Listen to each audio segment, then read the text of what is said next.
Good morning, everyone. Welcome to our Think Tank Thursday meeting for May. Thank you to both youth and supervisors and also our alumni for joining us for our meeting.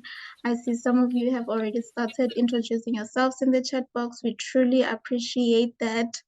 So, not to take any more time, let me introduce our speaker, Ms. Tessa. Tessa is the director of Rivonia Circle, and she will be sharing invaluable insights into the significance of voting, drawing from her rich background in sociology, development, and political insights. So I will hand over to Ms. Tessa to speak more of herself. Great. Good afternoon, everyone. As said, my name is Tessa Doon from the Rivonia Circle. So let me just introduce the Rivonia Circle a little bit, and then also just rules of engagement for the next hour. So the Rivonia Circle started about 2 years ago. A group of us, about 5 of us, came together and decided that we need to think about how we rethink and reimagine politics in the country. That as much as we have issues around social issues and economic issues, we also have issues around how our politics works, how government works, and we wanted to be able to address that. And so we came up with the idea of the Rivonia Circle as a space where we can have political engagements, where people from different backgrounds with different views, whether they're in parties, not in parties, in communities, can come together and rethink how we engage in politics in the country. At the Rivonia Circle, we believe that politics is defined as the power to act. And so when we talk about politics, we're not only talking about voting. Of course, because it's a voting and election year, voting is a big part of the conversation, but it's not the only way in which we can do our politics. So we run different kinds of programs, like our Democracy Builder program, which we do in communities, that is an engagement around how you do politics on a day-to-day basis. How do you engage with local government? How do you engage with your community to start acting towards change? We really believe that everybody has some sort of power to think about the country and to think about the future differently, and more importantly, to do something about it. And so that's why we exist and how we exist. And so for the next hour, what we're going to do together, I didn't prepare a PowerPoint presentation because I don't fundamentally think they're always helpful in conversations. I think we need to engage each other a bit. And so I've broken this conversation into 3 parts. The first part, we're going to talk about the future of democracy. So I'll talk for about 5 to 7 minutes, and then I'll open it up for Q&A and discussion for another 5 to 7 minutes.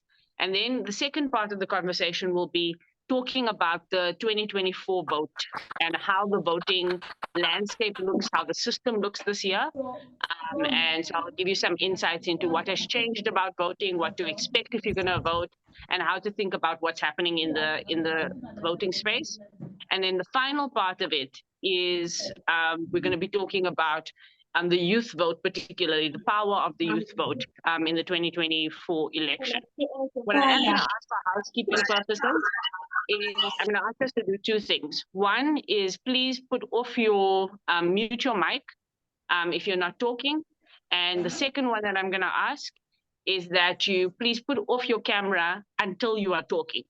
So when we get to the Q&A, you'll raise your hand, and then you can put your camera on in order to talk. That just helps so that if there are different things happening in the background, it doesn't distract from the conversation. Are we all good? Are we on board? Amazing. I think we are on board. I will just have my camera off as well for the remainder of the meeting. Fantastic. And I will ask that the Youth at Work team just also help me with seeing hands and thumbs up or anything that I might be missing. It's a large group of people, so if you can help with that part, it would be great. Can I get a thumbs up if everybody's good for us to go? If people can hear me, if everything's clear, if you know how we're going to do this. All right, are we good?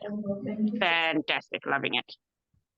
All right, so let me start with the question about the future of democracy. And why am I talking about the future of democracy? Because I think for the most part, many of us know what democracy is now, right? We experience democracy now. And what has worried me, and part of the reason I do the work that I do at the Rivonia Circle, is that I believe that the last 30 years of our democracy hasn't necessarily made us all feel very excited about democracy. We don't all feel like democracy is delivering on the things that we would like for it to deliver on. And this was made clear for me about 2 years ago when we were doing work in Durban. A guy from Malawi said to us, the reason why many young people are not voting is because we, as the voters, get the vote, but they get the democracy. Somebody else gets the democracy. And this really always sticks with me, the idea that we get the vote, but they, someone else, the politicians, the government, people with money, somebody else gets democracy. What do we mean by that? For many of us, that means that we don't feel free in the country. Democracy was meant to come with freedom, and we don't always feel free in the country. Guys, I'm going to just ask again that if you are not speaking, please put your mic off, put your mic on mute, and put your camera off for me, please. Let's all do that in the next 30 seconds. Please put your camera off, put your mic on mute. It just helps us all. Are we good, guys? All right.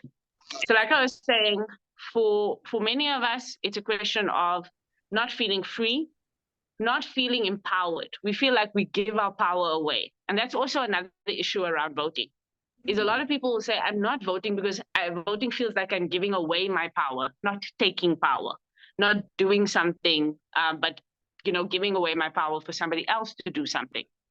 Other people feel like the democracy is about processes that we have no say in. What happens in parliament, we don't feel like we are represented in parliament. If you're not part of a political party, you don't feel like you can say or do anything about what happens in parliament, what happens in government. And so a lot of us feel disempowered by democracy. And the worst part for me is that development has not followed democracy the way it should have, right? So if you all will know that if you're 30 years old or younger in this country, all you've known is a democracy as a young person. Yet many young people don't have jobs. Many young people don't feel like they have opportunities. Many young people feel like their lives in terms of their homes and their households, they don't have proper housing, proper sanitation, water, just basic services. And so all of that makes people believe that democracy is not working. And I think that we really have to then say to ourselves, is it democracy that's not working? Or is there something about the way we are doing democracy that is not working? So at the Rivonia Circle, we have a concept that we call South Africa 2.0. And I always say to people, democracy, imagine in your mind, is like a cell phone, right? So I'm old enough that I got my first cell phone 20 years ago. And it was a small little cell phone. It was an Alcatel. All that it could do was make calls, receive calls, send text, get text messages, and play Snake. That's all my cell phone could do 20 years ago. And that was a good cell phone for 20 years ago, right? Because it was better than having a landline. My best thing and the favorite thing about having a cell phone was I didn't have to sit in my mother's room if I wanted to get a call from somebody, particularly my boyfriend.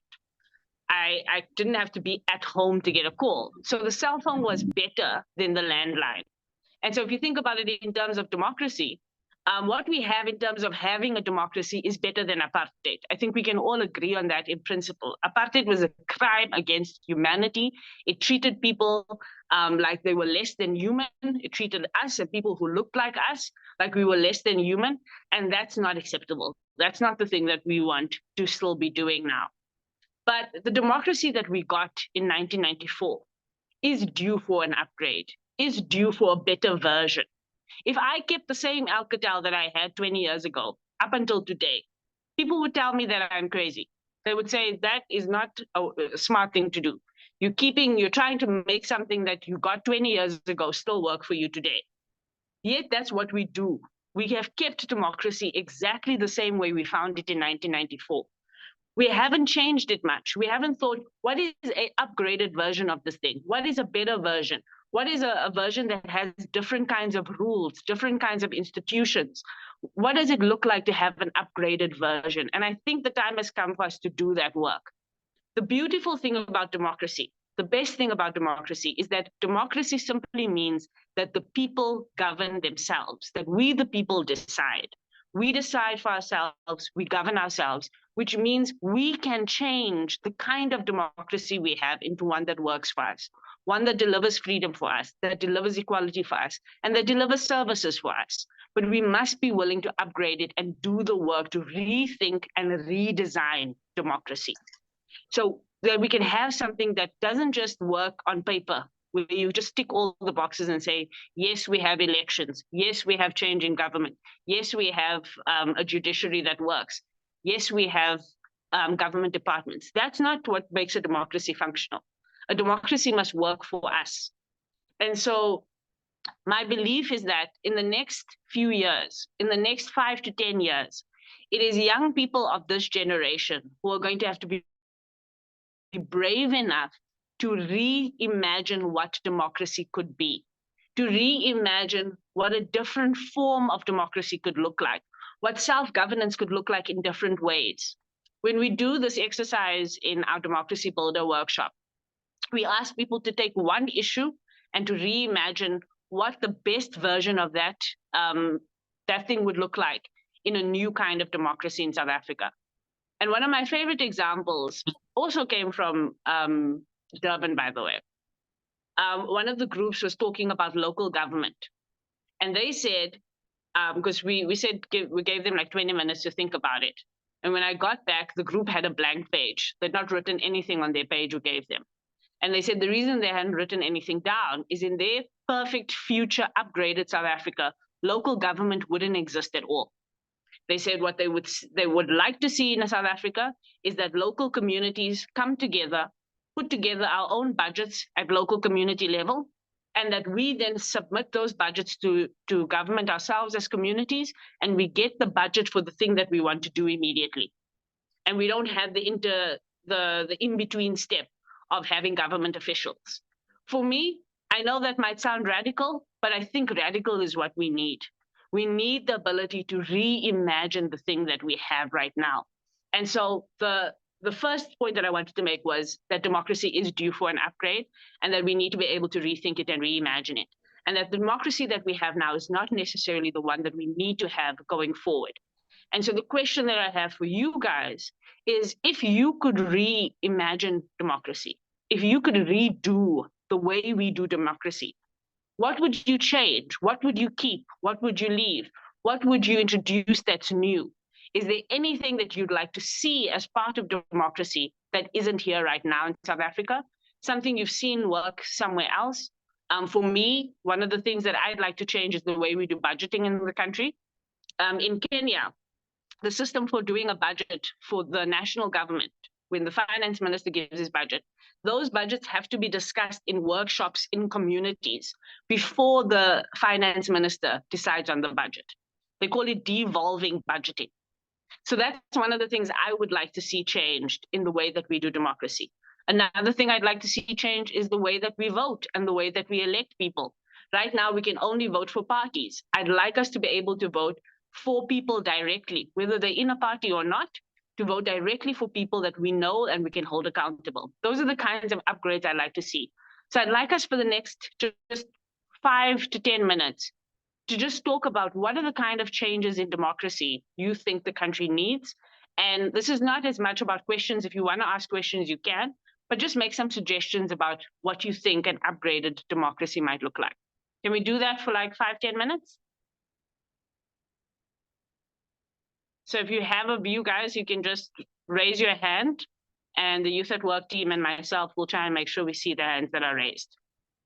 Let's take at least 3 people and share your view on what you think that upgraded. Erica, you can get us started. Yeah, thank you. Thanks for the introduction.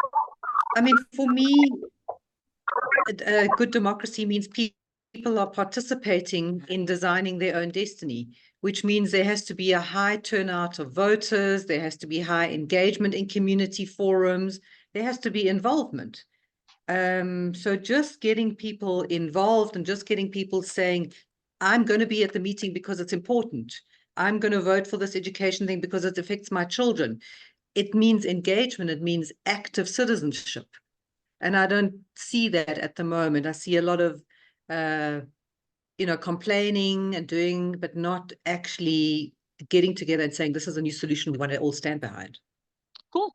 I do think that too few people are voting. So in 2021, we had 40 million people who were over the age of 18, so they could have voted. We had only 14 million people. So we had 40 million, who were over the age of 18, could have voted. We only had 26.6 or so million people who were registered, but only 12 million people showed up to vote. In this election, in 2024, 13 million young people are registered to vote. That's more people than the people who voted in 2021. So if every young person showed up and voted for a cat, the cat would be president. The cat would actually get more votes than any party got in 2021. So we're definitely not participating as much as we could. Neo Malloy. Sorry, Neo, why is the screen sideways? Why can we not see the speaker? Yeah, there we go. Okay, thank you. Sorry. Hi, and good afternoon to everyone. Hi, Neo. For me, it's 2 things. I think I agree with you when you talk about, the party system, that I think it's one that maybe we can just reconsider and do away with it maybe entirely. Second of all, maybe, some people view politics as a way to get rich fast, I'll say. And I think maybe if some of those funds were redistributed to other things that are needed, like education and higher institutions of learning, because most of the time when I see these budgets, it's always on infrastructure, but I don't even see change in these infrastructures. So many buildings are just abandoned, damaged, and nothing is being done unless I haven't seen it. But maybe if holding a political office could be a point or a way of sort of volunteering rather than being rich fast and showing off with your watches and your houses and your cars, maybe something would actually happen that's good and can benefit the youth of this country. Thank you. Thanks, Neo. And I think it also goes to the point of whether or not we can fire our politicians. Right now, our system doesn't give us the ability to fire politicians. Only parties can fire politicians. And oftentimes they don't look at who's actually done the work, who's actually done what they said. They just don't do anything because there's no consequences. Next up, we have Ntombe. Ntombe. Oh, Yeah. hi, it's Ntombe. No, your name is wrong, and I don't want to butcher it. Askis, go for it. No, it's okay. It's fine. I have an ask. I want you to clarify something here for me. Huh? So, is it true that if you decide not to vote, your vote automatically goes to ANC? So, no. And we are going to talk more about voting in the next two segments. So like I said, we'll talk about what the rules of engagement are for this particular election and then the power of the youth vote. But I'll answer this question particularly. No, the only votes that count on voting day are the ones that are cast. The way it works is like this, right? This year, there are 27 million people who are registered to vote.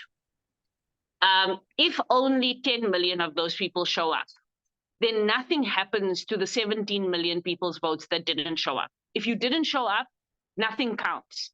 Then we pretend that the only people that matter are the 10 million people who showed up, and we only count those votes, and we divide up the country based on those 10 million votes. So no, your vote doesn't go to any party if you don't show up. But here's what's important if you decide not to show up, right? The fewer people vote, the easier it is for parties to get seats in parliament. Let me explain why. It's just maths, right? There are 400 seats in parliament. So when we are voting, those 10 million people who show up, for example, their votes will now be divided in terms of the 400 seats. So if 5 million people vote for a party, that party will get 200 seats. The more people vote, if you have 20 million people who show up to vote, then 5 million votes can't get you 50% of the seats. 5 million votes can only get you 25% of the seats. Does that make sense? And so the more of us vote, the harder it is for parties to win.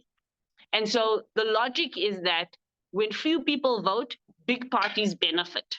Big parties benefit not because they get your vote, but because it's easier for them to get seats.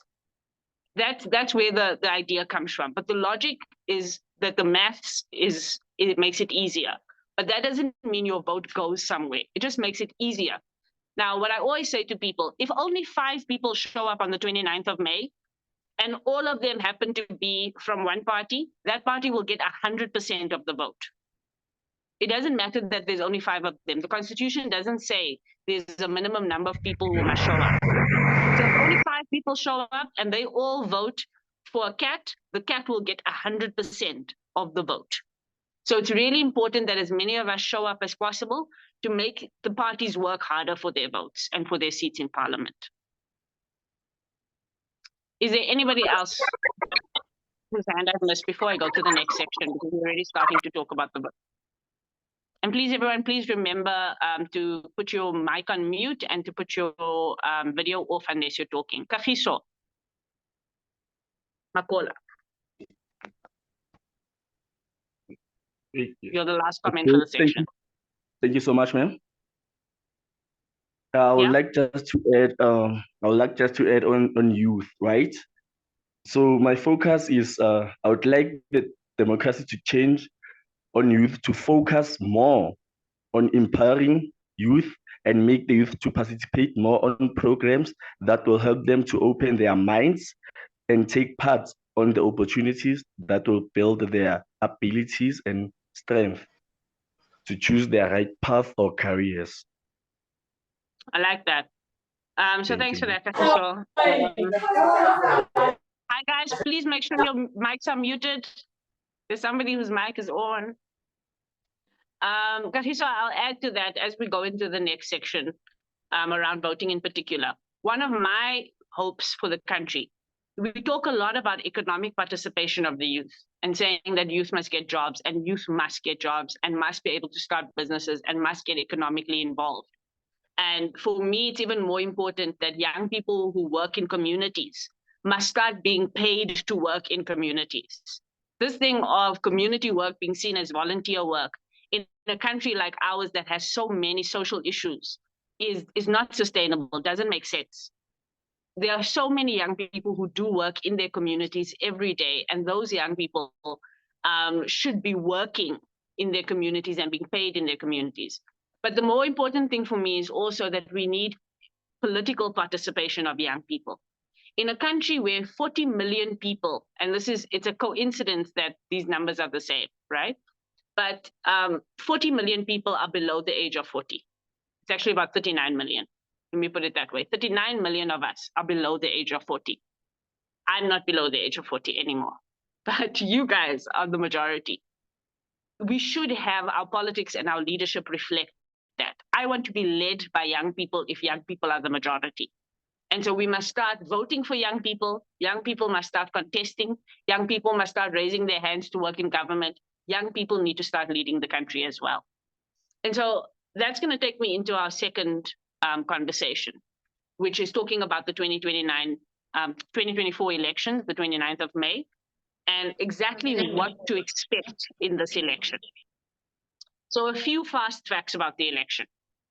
Firstly, is that on the 29th of May, if you want to vote, you must already have registered. But when you go and vote on the 29th of May, you must vote in the exact voting station that you have registered in.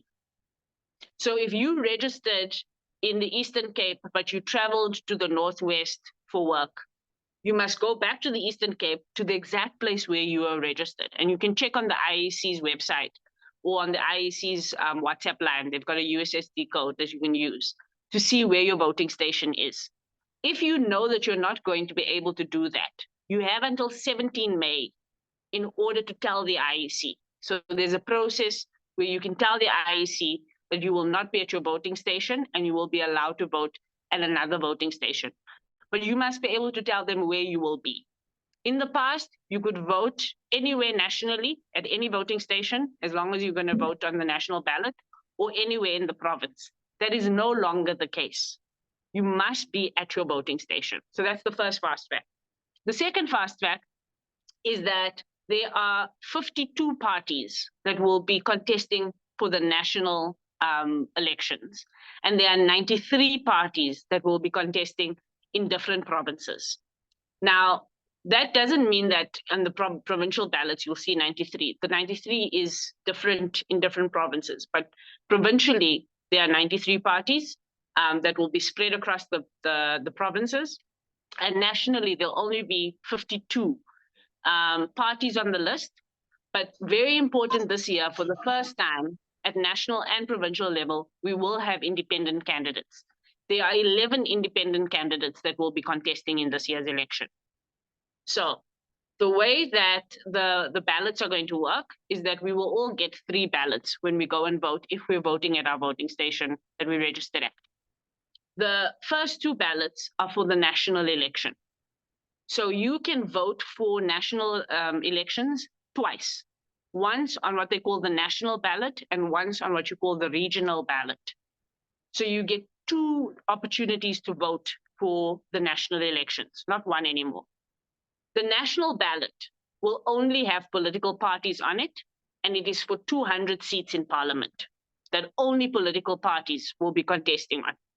The regional ballot will have political parties and independent candidates on the regional ballot, and that's also for 200 seats in national parliament. So when you vote, you can decide, I want to vote for the same party on the national and the regional ballot for 2 different opportunities to be in parliament, or I'm going to vote for a party here and an independent candidate on the regional ballot, or I'm going to vote for party X on the national ballot and party Z on the regional ballot.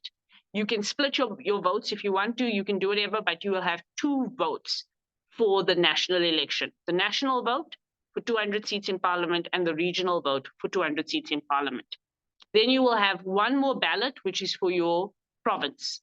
The province will have independent candidates and parties on it, and you only get 1 vote. You choose one, either 1 party or 1 independent candidate, and that will decide how your provincial legislature is set up. It's really important that we know that. You can vote for different people or parties on all of the ballots. You can vote if your party, there are a few parties that are on all ballots that will be on your national ballot, your regional ballot, and your provincial ballot. If you want to vote for all 3 of them for the same party, if they are there, you can vote for them. But we will have 3 ballots, not 2, in this election. So that's another fast fact to remember.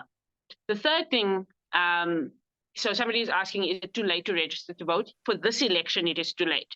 If you can still register to vote for future elections, but for this particular election, it is too late to register because they had to finalize how many people they must print ballots for.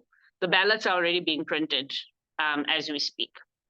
The third thing that I want to talk about is some of the issues that are happening at the moment, some of the political issues that are happening, some of the administrative issues that are happening, because I don't want people to get scared or when they hear things, hear misinformation.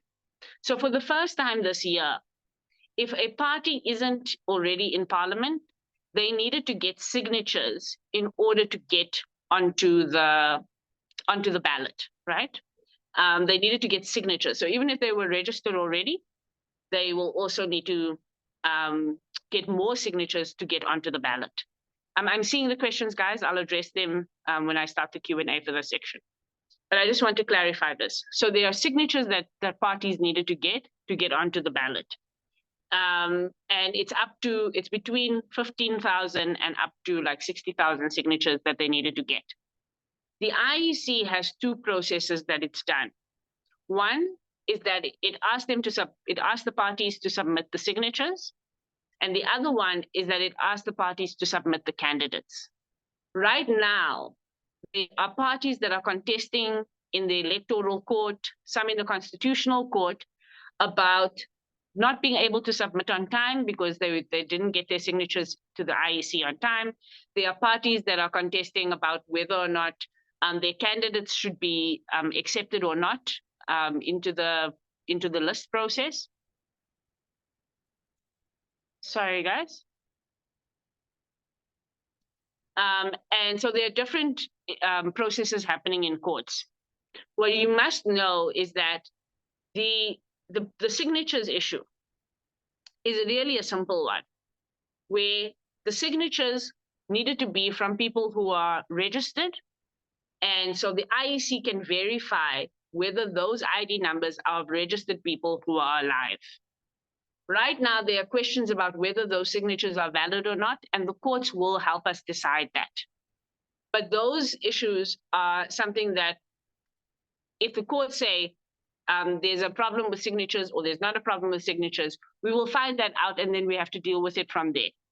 But at this point, there's no party that has been said that they cannot contest because of signatures. All of that is there's an allegation, there must be evidence.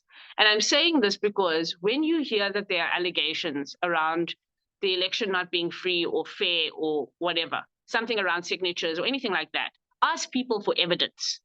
Ask people for evidence and ask people to take that evidence to the IEC or to the courts. The IEC and the courts are going to have to help us decide those things. So there's no vendetta, there's nothing like that. There's just a question about whether those signatures are legitimate or not, and the IEC and the courts will decide those kinds of things. When it comes to candidates, the same thing is being done now. It's gone to court whether or not certain candidates can stand, whether certain candidates can contest or not. And so again, the courts and the IEC help us decide those things. And we've never had a situation in South Africa in the 6 elections we've had previously where anyone has said, we've not been given a fair opportunity to contest. And so it's important for us to make sure that everybody is heard, everybody's issues are heard, so that when we have the election, we're all on the same page. I hope that clears it up. But if you hear anything about allegations, about parties feeling they are unfairly treated, say to them, where's the evidence? Take that evidence to the IEC, take that evidence to the courts. I really think that's important for us in terms of our ability to resolve all of the issues before we go to the election. So I want to leave that there in terms of what some of the lay of the land for this election is. I saw a few questions that I want to address quickly before I take hands. The first question was, sorry, there was a question about the ballots. Just to clarify, there are 2 national ballots, or ballots in the national election, the national ballot and the regional ballot, but only 1 provincial ballot. Right now, if you haven't registered, you cannot vote, but you can change your voting station before the 17th of May. So you have to go to the IEC website so that you can tell them there's a form called the 24A form that you will have to fill in to tell them you will be at a different voting station. So you have to do that. So I see there are 2 hands up. So Extreme Auto Works, and then Erica. questions about the election process.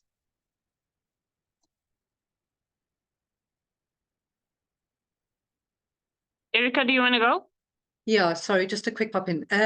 Can you just repeat how many parties can we choose from and what does region actually mean? Okay, sure. You can choose from 52 parties in the national. And then there's 92 that are contesting in different provinces. But in your province, there's 92 parties, but your province might only have 10. Mm-hmm. So I don't know how many is per province yet, because we haven't seen the ballots yet. But at the national level, there is 52. Now, what a region actually means is a province. So a region is another name for a province. So for your province, let's say you're in the Eastern Cape, you will have a ballot of parties and independent candidates on your regional ballot that are competing for your region. But again, those regional ballots are to contest for national seats.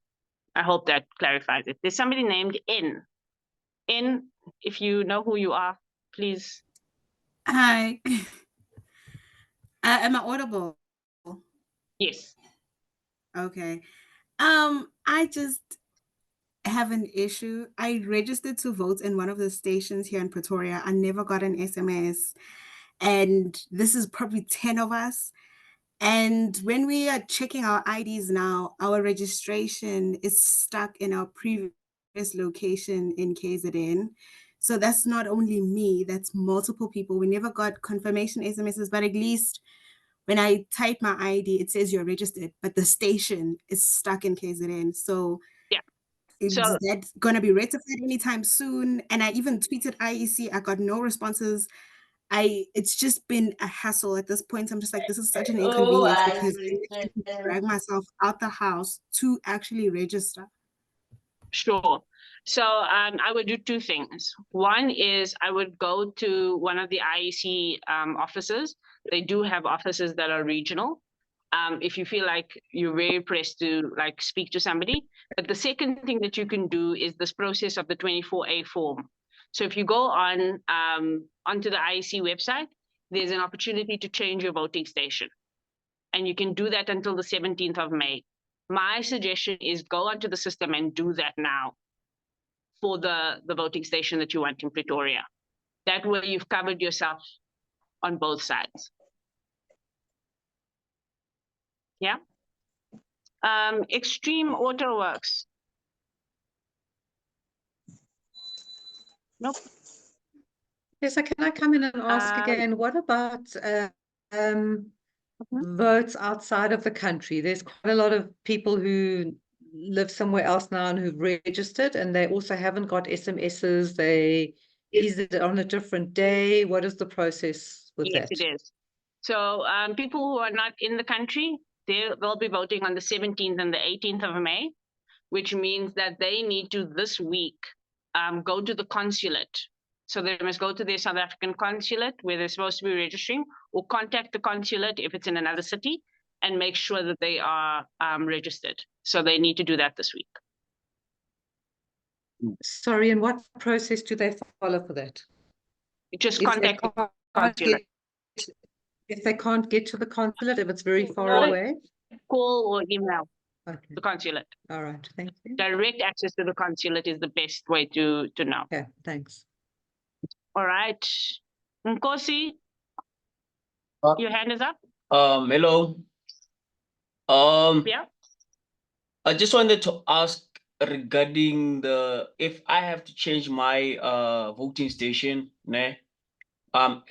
it kind of limits you to where to what you should vote for. Like you can only vote national, not provincial, not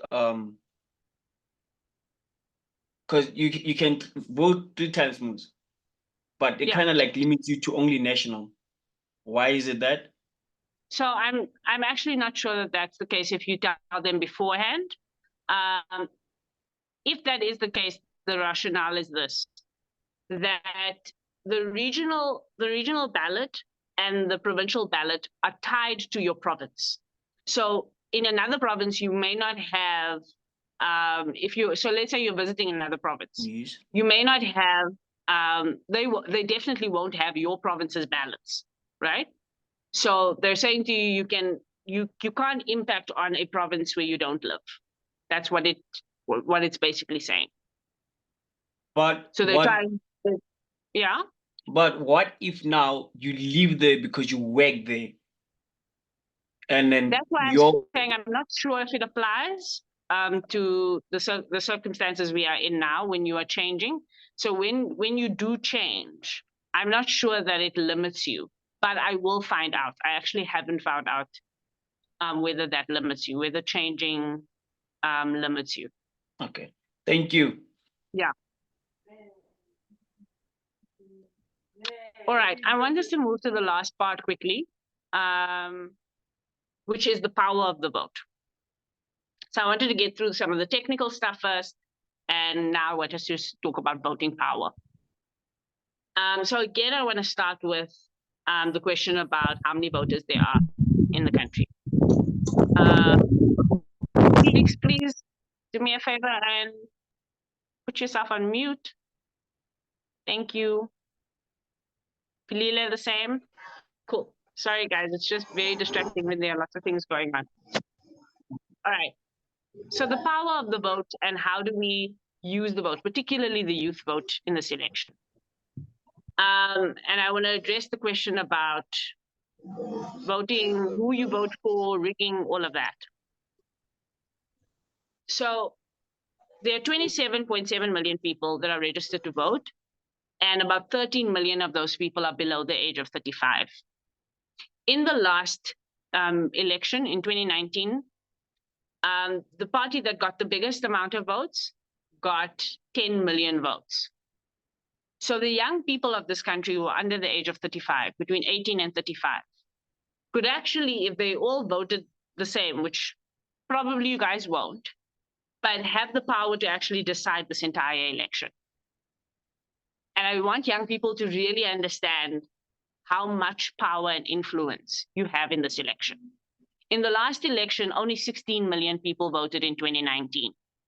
If all the young people show up in this election, that would make you more than 2/3 of the voting. I really think young people must take seriously showing up in this election. Like I said to you earlier, if people don't show up, it just makes it easier for parties to win. All parties, big ones and small ones. It makes it really easy for them because all they need to do is make sure their people show up. And political parties operate, they treat voting like a group. They vote as a group, they vote as parties and their party supporters. And in fact, they only go out to convince their supporters to go and vote. That's what political parties do. So for those of us who are not in parties, the political parties are not going to try and convince you to go out, but we have to convince each other. So we've started a campaign at the Rivonia Circle called We the Voters, because we believe that voter to voter, we must start having conversations and we must start treating the election like a group assignment. On this call right now, you guys represent about 400, almost 500 people. And I'm sure you all have networks. Let's say each of you who are on this call right now know 10 people that you could influence. In order to get a seat in parliament, a party needs 40,000 votes. All of us who are on this, if we brought 10 people with us to vote, we would represent more than a seat in parliament. And we must start thinking like that. We must start thinking about ourselves as the ones who make the decisions and decide, but that we must start talking to each other about our vote and starting to vote as a collective. There's an organization in KZN called Abahlali Basemjondolo.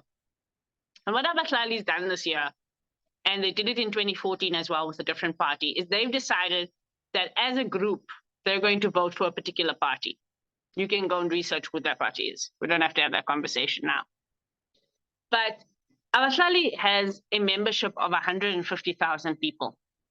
And so they know when they say to a political party, we will vote for you if you do this or that or that, that political party is bound to listen to them. But Abahlali is also doing it publicly so that they can publicly put on notice that they're going to hold that party to account.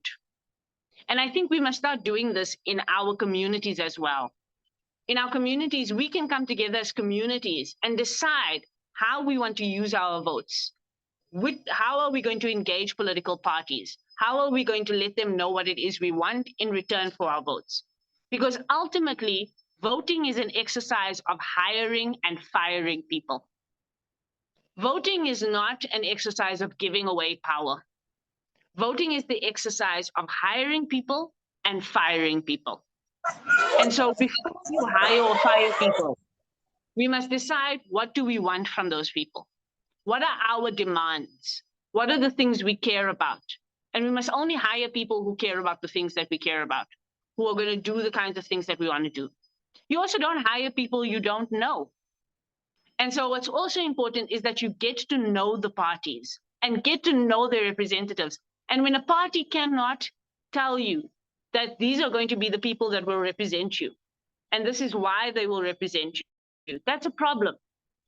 Now, we can know the parties because they put out their candidate list. We can know the independent candidates because they're an individual.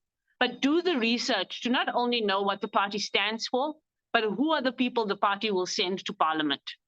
Know those people because you are hiring or firing them. And I want us to think about it in that way so that we make active choices about who it is that we vote for. And then the final thing that I do want to say to us about this election, the need for us to really show up is really, there's an opportunity for us here to really affect change, right? And that change may not look like a completely new government, but that change can look like new people in parliament that can challenge the way things are done now. And I say this because I'm saying that you should only vote for new or small parties or whatever. I'm saying it because this is what I've heard from people who are saying that they don't know who to vote for, or they're worried about voting now, or even they're worried about coalitions. People are saying we're starting small parties because we don't know those people. We don't know the people who represent us. We don't know if they represent our issues. Small parties, new parties, all parties have the opportunity for representation. And we must start taking up the opportunity to find people who are willing to account to us as the people. So ask political parties not just what they stand for, ask who they will be sending to parliament and how you can hold those people to account. That's part of the kind of work that we do. So as people come to you door to door, it's more than just what is your manifesto. It's really how can we as the voter hold you to account? These are the things we want, and how can we hold you to account? Parties need to start answering those questions as well. And so I want to encourage everybody to show up for yourself, to show up for your community, to show up for the country, and to show up for the issues that you care about. You may not believe in one party or another party, but the beauty about this is that you don't have to vote for someone. Sometimes you're voting against something. Sometimes you're voting it just to make it hard for a party that you don't really want to have win. All of that is valid. There are many ways to use your vote that don't include, I'm now married to party X because I gave my vote to party X. I will tell you my story about voting. I have never in my life, and I have now voted since 1999. I have never in my life voted for a party that I was a part of. I have always voted for opposition parties to hold parties accountable. That's the way I've always done it. And so I look at where I'm voting and I decide which party do I think will put pressure on the party that does govern, especially in parliament. And so I encourage you to think creatively about how to use your vote. I saw a few comments and questions. I'll try and address a few of them. Thank you, Can't Tessa. see Would all of just them. Hi, Tessa, are you able to hear me? Yeah. Yes, We I would am. just like to feature a question on your presentation. We'd just like to ask our youth whether they have registered to vote or not. There is a poll which will be included. Please make sure to answer the poll question. You can continue with your questions. Fantastic. Sorry, guys. I hope you can't see my screen. Because I'm trying to get back.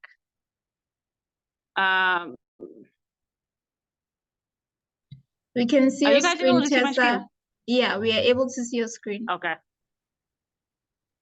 Thanks, All right. Tessa. We can. So Erica, Yeah, I mean, some of Erica the has questions are, can we use this as a recording? Can we publicize it widely? Because I think it's been a most interesting and informative session.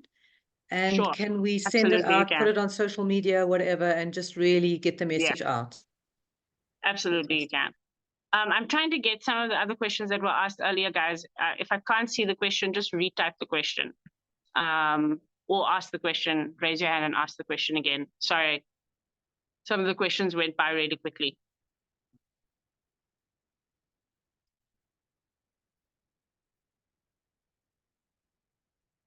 While we wait for some questions, maybe I'll just recap some of the things around the power of the vote.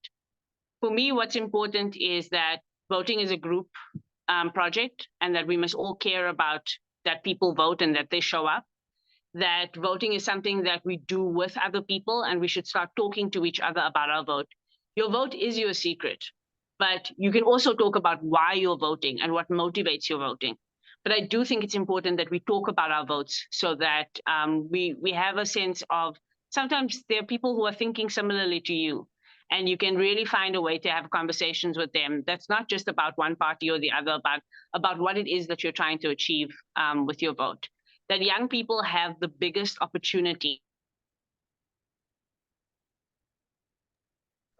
Tessa, can you repeat how many young people are eligible to vote? And again, really what percentage of voters they are, in order to really make that point again. What are the numbers on? The numbers is that 13 million young people are registered to vote, and that makes up 40% of registered voters. And in terms of, if you match it against turnout in 2019, if 13 million young people showed up to vote, they would make up over 66% of the vote. So young people are really, really important. And yet the other thing is that we're hiring and firing politicians. And we must take that seriously. That task of hiring and firing means them to do. You've never, ever, no one's ever been hired without terms of reference or a job description.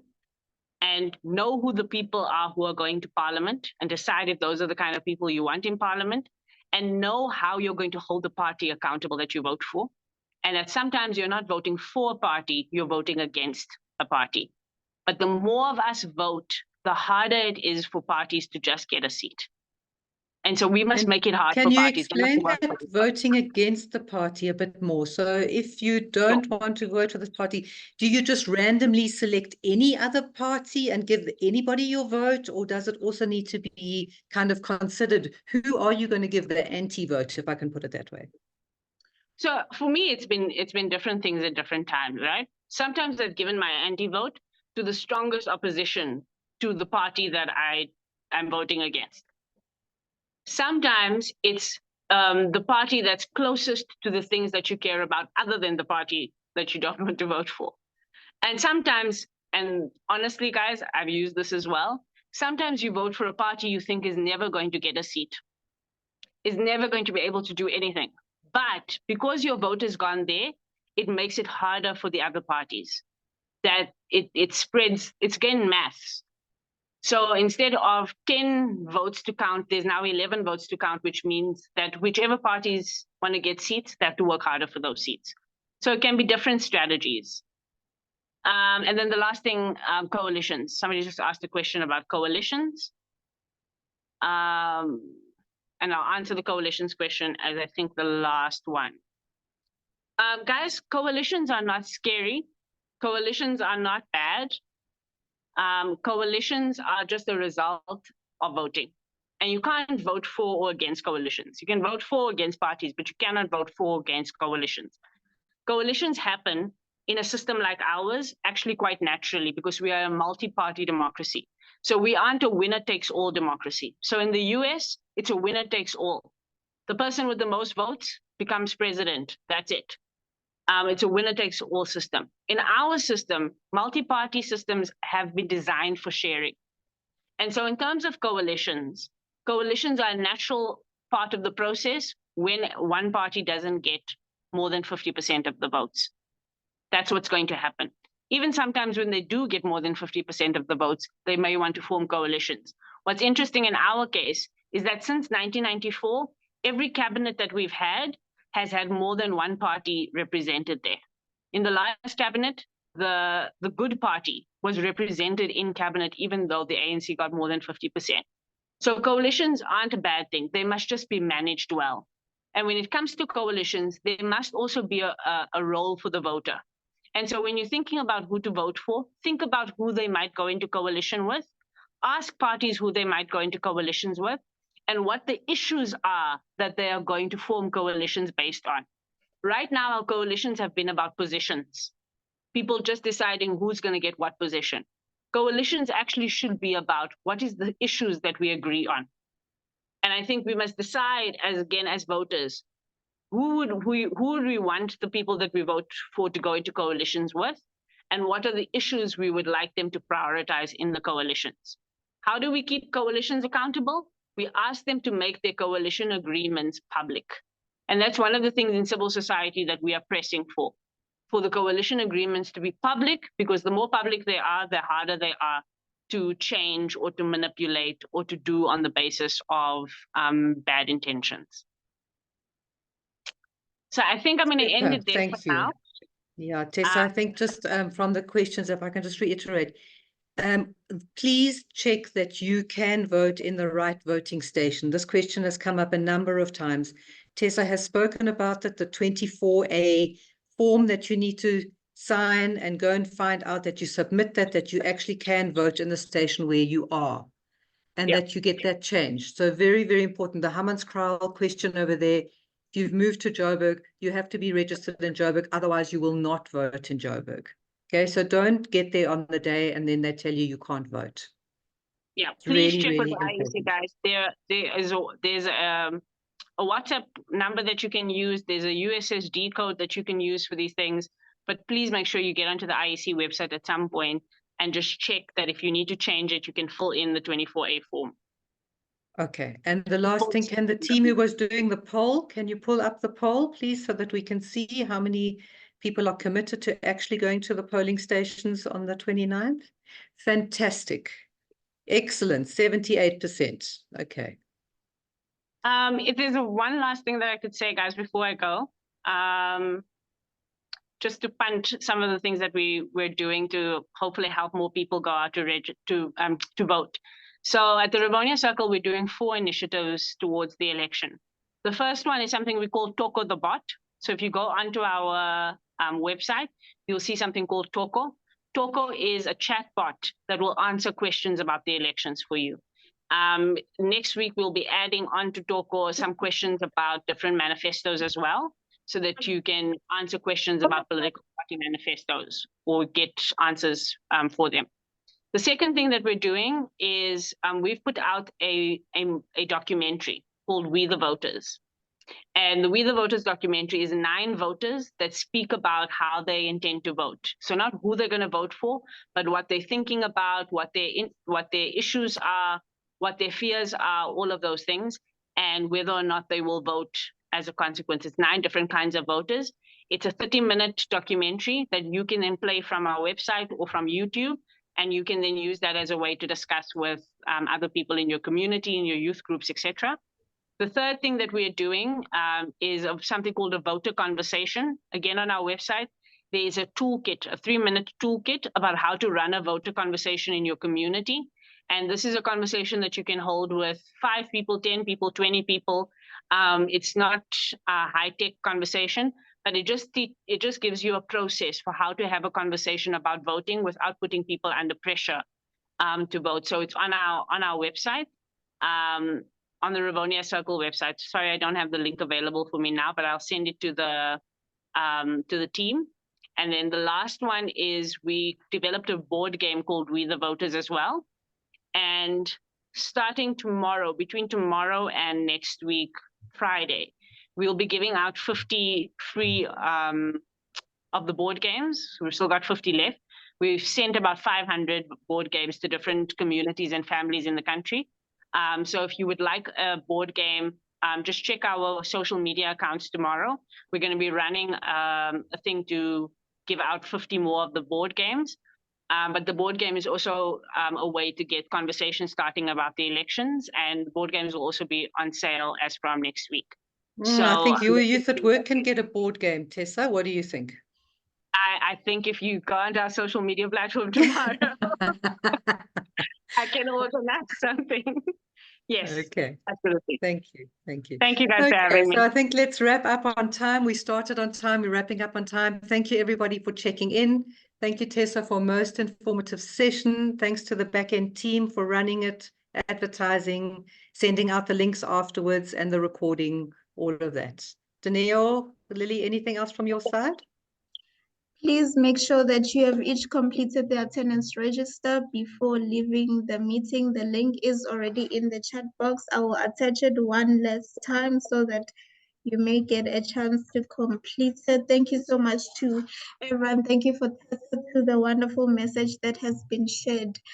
I mean, from this meeting alone, we have over 78% of youth saying that we have registered to vote and we are going to vote. So I'm thinking we are part of that 13 million that has registered this year. So thank you so much to Tessa for the wonderful knowledge. Please change the country one vote at a time, guys. We're counting on you. And we will send this recording on all the WhatsApp groups and distribute it widely and put it on our website and on the YouTube channel and everything else. So thank you. Thank you. Thank you. Thank you, everyone. Goodbye. Okay, everybody, unmute. Let's do our goodbyes. Unmute. Let's hear your voices. Bye. Bye. Bye. More cameras. Bye. Goodbye. Okay. Bye. Bye. Bye.